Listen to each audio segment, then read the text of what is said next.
It wasn't just a revolution, it was a vanishing. How did the world's largest land army, a steel wall of 5 million souls, simply dissolve into the mud?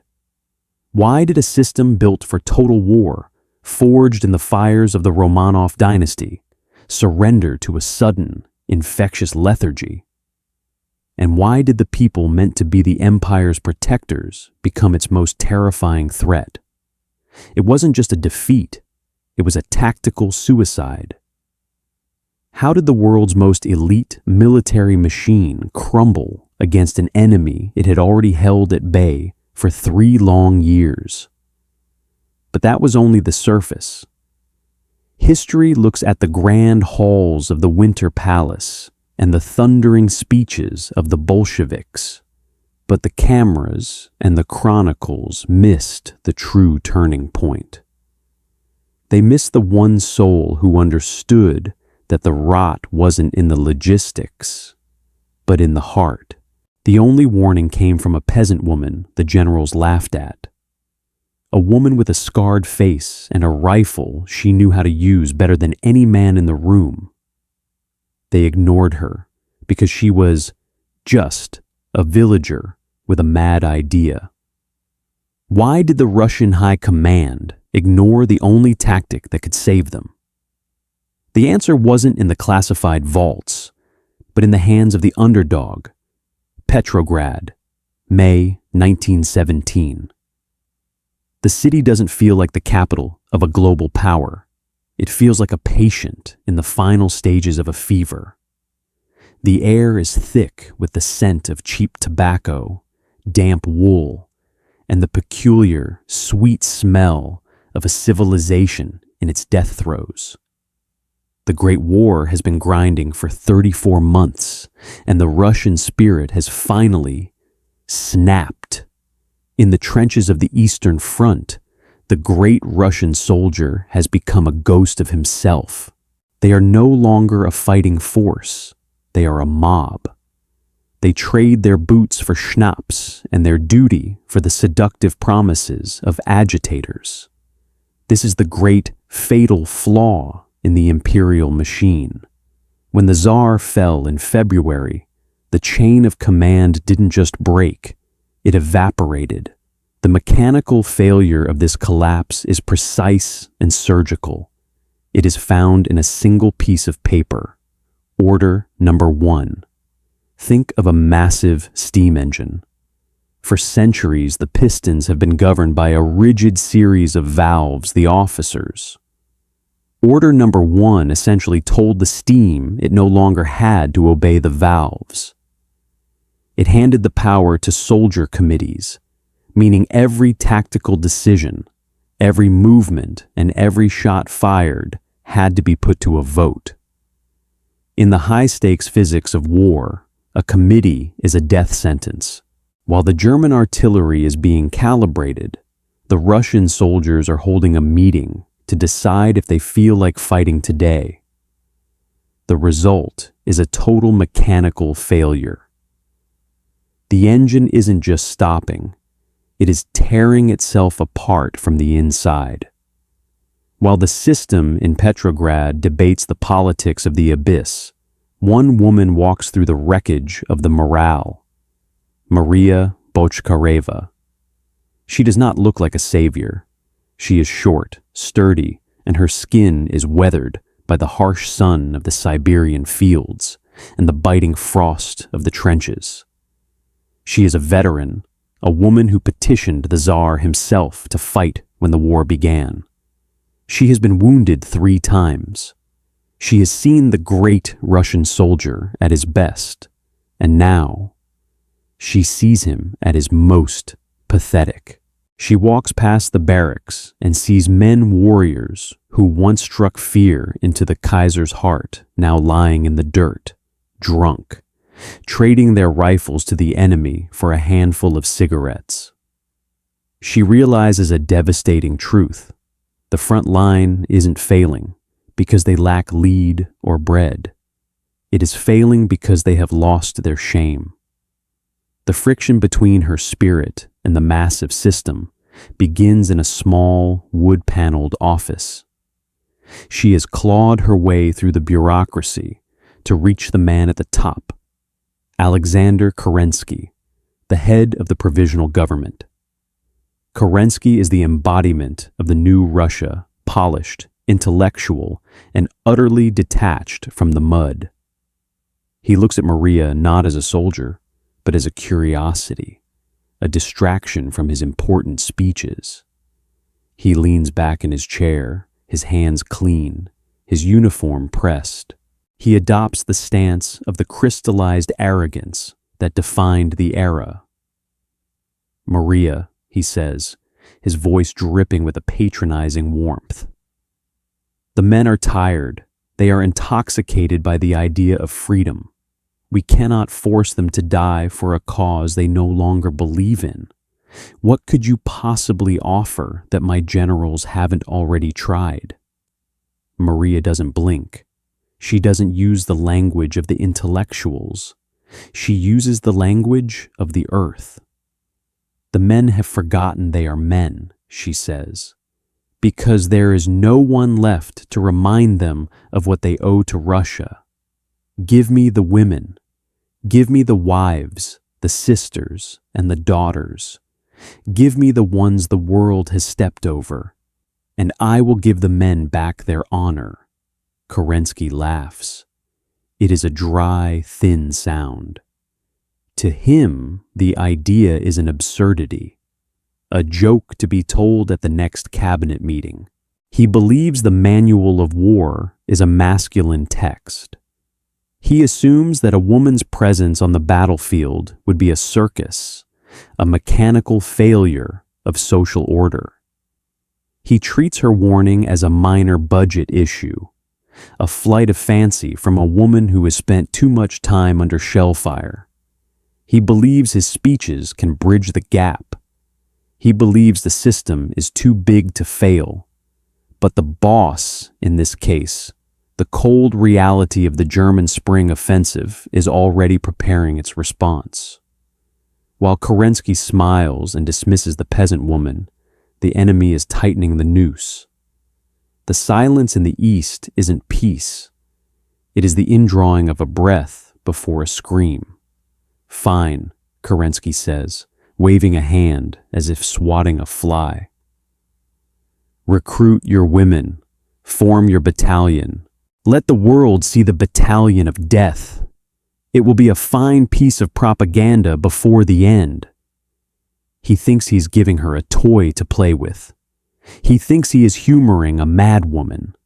But Maria Bochkareva isn't looking for a toy. She is looking for a razor. While the system screams in panic and the generals wait for a miracle that isn't coming, Maria is already moving into the shadows. She is heading to the streets of Petrograd, to the factories and the kitchens, to find the fuel that the great Russian army has run out of. She is about to build something the experts claimed was impossible. She is about to prove that when the massive system fails, the only thing left to hold the line is the spirit of those it chose to ignore. But the cost of this defiance is higher than she can imagine. For every action, there is a brutal reaction, and the very men she seeks to shame are already watching her from the barracks. Their eyes filled not with inspiration, but with a growing, dark resentment. The transition from the parlor to the parade ground begins with the sound of a razor. June 1917. The training grounds of St. Petersburg are a stark contrast to the chaotic, drunken streets of the city. Here, the massive system is being rebuilt, not with grand speeches, but with the brutal shedding of identity. 2,000 women teachers, housewives, servants, and daughters of the nobility stand in a line that stretches into the history books. One by one, they sit in wooden chairs. One by one, their hair falls to the dirt in long, silent cascades of silk and braid. For these women, The black box of their transformation is a total surrender of the self. In the Russian society of 1917, a woman's hair was her dignity, her beauty, her very place in the social order. By shearing it, they are not just preparing for helmets, they are amputating their past. Maria Bochkareva moves among them like a shadow. She does not offer comfort. She offers the discipline of the knout. In the military manual of the era, discipline was a matter of regulation. But Maria knows that for this unit, the 1st Russian Women's Battalion of Death Discipline must be a physical weight. She treats them with a severity that would make a Tsar's drill sergeant flinch. She strikes them for sloppiness. She denies them sleep. She demands they march until their boots are filled with blood. The experts from the high command visit the camp, watching through gold-rimmed spectacles. They see women struggling under the weight of the Mosin Nagant rifle, a 10-pound length of wood and steel designed for a man's reach. They see the fatal flaw of biology. They whisper that a woman's collarbone will shatter under the recoil of a heavy infantry rifle. They claim their nervous systems are too delicate for the drum fire of modern artillery. They scoff at the quiet, rhythmic thud of boots on the packed earth. They believe they are watching a theatrical performance, a desperate stunt by a failing government. They treat the training as a joke. But they have fatally underestimated the ghost in the machine. While the male regiments in the neighboring barracks are busy voting on whether to obey orders, Maria's women are learning the logic of the bayonet. They are not debating politics. They are practicing how to slide 12 inches of cold steel between a man's ribs without getting the blade stuck in the bone. While the system screamed in panic, debating the fine points of Marxist theory, these women were already in the dark, holding the silence that would soon terrify their enemies. The movement toward the front is a slow, agonizing crawl by rail. The battalion of death is packed into cattle cars, the air thick with the smell of grease and the metallic tang of the rifles they spend every waking hour cleaning. As the train rattles toward the Smorgon in front, the resistance personified makes its appearance. At every stop, the train is surrounded by male soldiers. These are the men Maria intended to shame, and their reaction is not one of renewed honor. It is one of venomous arrogance. At a siding near Minsk, a group of soldier committees surrounds Maria's car. They are disheveled, their tunics unbuttoned, their eyes bloodshot from home-brewed vodka. A single representative, a sergeant who has traded his stripes for a red armband, steps forward. He represents the crystallized arrogance of the crumbling system. He mocks them, leaning against the side of the car with a jagged yellow smile. "Why are you here, little sisters?" he sneers. "Do you think your pretty faces will make the Germans stop shooting? Go back to your kitchens. We have decided this war is over. Why should you die for a government that can't even feed us?" Maria stands at the door of the car. She doesn't look like a little sister. She looks like a monument carved from Siberian granite. She doesn't offer a speech. She simply looks at the man's rifle rusted, the bolt clogged with dust, and then at her own, which gleams like a surgical instrument. "We are here," she says, her voice a low, dangerous vibration, "because you have forgotten how to be soldiers. We are here to do the job you are too cowardly to finish." The sergeant laughs, a sound like dry husks of corn rubbing together. He believes that because they are women, they are fragile equipment. He believes the manual of tradition says they will break at the first sound of a Maxim gun. But the boss, the reality of the trenches, doesn't care about tradition. The train pulls away, leaving the jeers of the men behind, but the atmosphere has shifted. The women realize they are not just fighting the Germans. They are trapped between two enemies: the iron wall of the Kaiser in front of them, and the rotting, jealous corpse of their own army behind them. They reach the Smorgon front in July. The landscape is a nightmare of splintered trees and craters that look like the surface of a dead moon. The air is heavy with the bitter aftertaste of previous failures. The massive system gives them one final insult. They are placed in a sector where the male regiments have signed an informal truce with the Germans. The men on both sides have agreed not to fire, spending their days drinking together in no man's land. The Battalion of Death watches this from their trench. They see the cruel irony of the Great War. The soldiers are more afraid of their own officers than they are of the enemy. The High Command issues the order for an offensive. The male regiments take a vote. The soldier committees spend 3 days debating the ethics of the attack. They decide to stay in their dugouts. They claim the offensive is impossible because the manual of the revolution says the soldiers must not be exploited. But Maria Bochkareva does not vote. She stands on the fire step, looking across the wire at the German lines. She sees the blind spot in the German defense, the arrogance of an enemy who thinks the Russian army is already dead. She turns to her 200 women. They are no longer housewives. They are no longer daughters. They are the impending doom that the system refused to believe in. "When I climb," she whispers, the sound carrying through the damp morning air.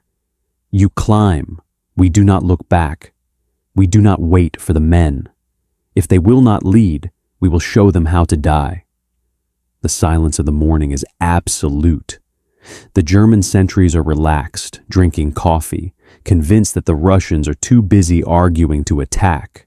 They believe their position is secure because the system told them so.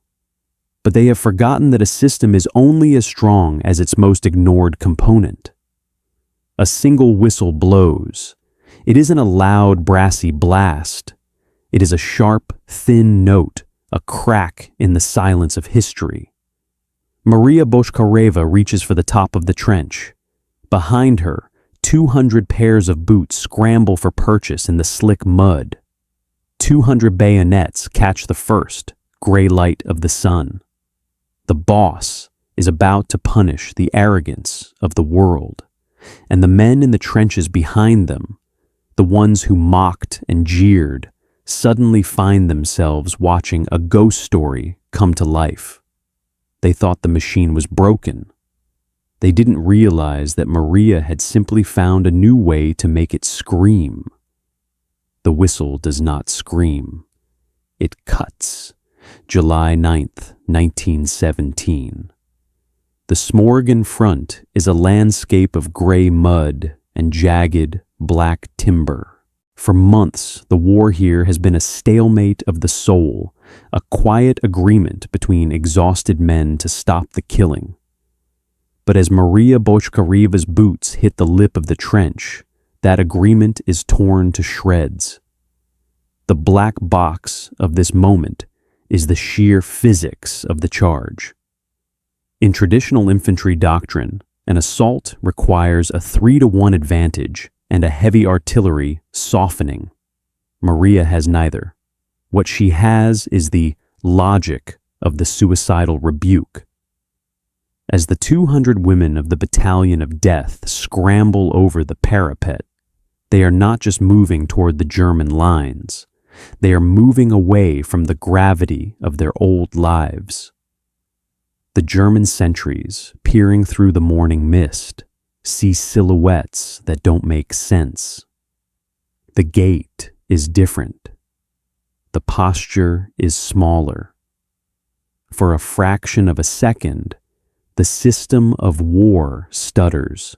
The German machine gunners hesitate, a fatal flaw of chivalry that lasts just long enough for the women to bridge the gap. Then, the steel screams. The German trenches erupt in a storm of Maxim gunfire. The Boss physics begins its brutal tally. The air is filled with the thwack of lead hitting wool and bone. But the women do not pin themselves to the earth like the male regiments have done for years. Because they have been told they are fragile equipment, they fight with the desperate ferocity of the doomed. They reach the first German line. It is a world of confined vertical slaughter. While the male soldiers in the rear watch from the safety of their dugouts, the battalion of death enters the eureka moment of their training. They use their shorter stature to their advantage in the cramped zigzags of the trench, moving beneath the wide swings of the German rifle butts. They capture the first line, then the second. By the time they reach the third German line, they have done what an entire Russian corps couldn't achieve in a year. They have pierced the heart of the Kaiser's defense. But here, the cruel irony of history begins to tighten its grip. Maria looks back, expecting to see a wave of Russian khaki flooding through the gap she has carved. She expects to see the 5 million men of the great Russian army shamed into action, following the trail of blood her women have left in the mud. But the field behind them is empty. The male regiments are still in their trenches. Some are cheering as if watching a sporting event. Others are arguing. The soldier committees are holding another vote to decide if exploiting the breakthrough constitutes a violation of the new revolutionary principles. While the women are being torn apart by a German counterattack, the massive system is busy debating the definition of victory. Maria stands in a captured dugout, her uniform soaked in a mixture of mud and the blood of friends she has known since the hair-cutting chairs of Petrograd. She realizes the bitter victory of her existence. She has proven her point, and in doing so, she has ensured her own destruction. The men didn't want to be shamed. They wanted to be left alone. By being too brave, Maria has become more of a threat to her own side than the Germans ever were. The retreat is more harrowing than the charge. The women have to fight their way back through the very ground they won, carrying their wounded while their own comrades watch with cold, resentful eyes. Of the 200 who went over the top, barely half return unscarred. As Maria crawls back into her own trench, she is not met with medals. She is met with a quote of hubris from a Bolshevik agitator leaning against a crate of grenades. "You see," he mocks, "you wasted those lives for a yard of dirt and the pride of a dead czar. You aren't heroes, Maria. You're just obstacles to the peace." The aftermath is a slow-motion collapse into the dark. As the Bolshevik Revolution of October sweeps across Russia, the system changes its face but keeps its cruelty. The new order has no place for a woman who represents the old spirit of honor. To the Bolsheviks, Maria Bochkareva is a mechanical failure of the past, a ghost that needs to be exorcised.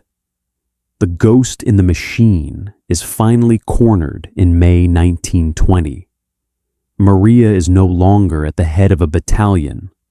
She is in a cold cell in Krasnoyarsk, held by the Cheka, the secret police of the new Soviet world. They don't see the veteran of Smorgon, They don't see the woman who stood before Kerensky.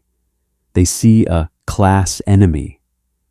The final micro scene takes place in a courtyard, the air smelling of damp stone and the metallic tang of an impending Siberian spring. A young Cheka officer, barely 20, stand before her. He wasn't at Smorgon. He never saw the charge. He only knows the manual of the party. "You should have stayed in the kitchen, Maria," he says, his voice flat and devoid of the human spirit. "You tried to save an empire that was already rotten. You were a fool to believe in honor when the world was moving toward power." Maria Bochkareva, the woman who shamed 5 million men, simply looks at him. She doesn't beg. She doesn't offer a speech. She has already seen the modern echo of her own sacrifice. She knows that the system, whether it wears a czar's crown or a commissar's star, will always fear the individual who cannot be bought or broken.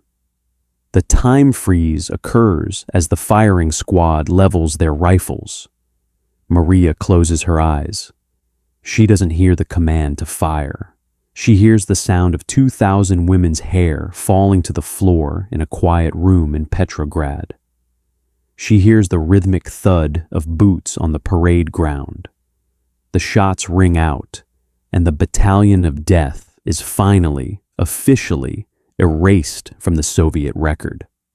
We look back at 1917 and we see a world of grand ideologies: communism, democracy, imperialism.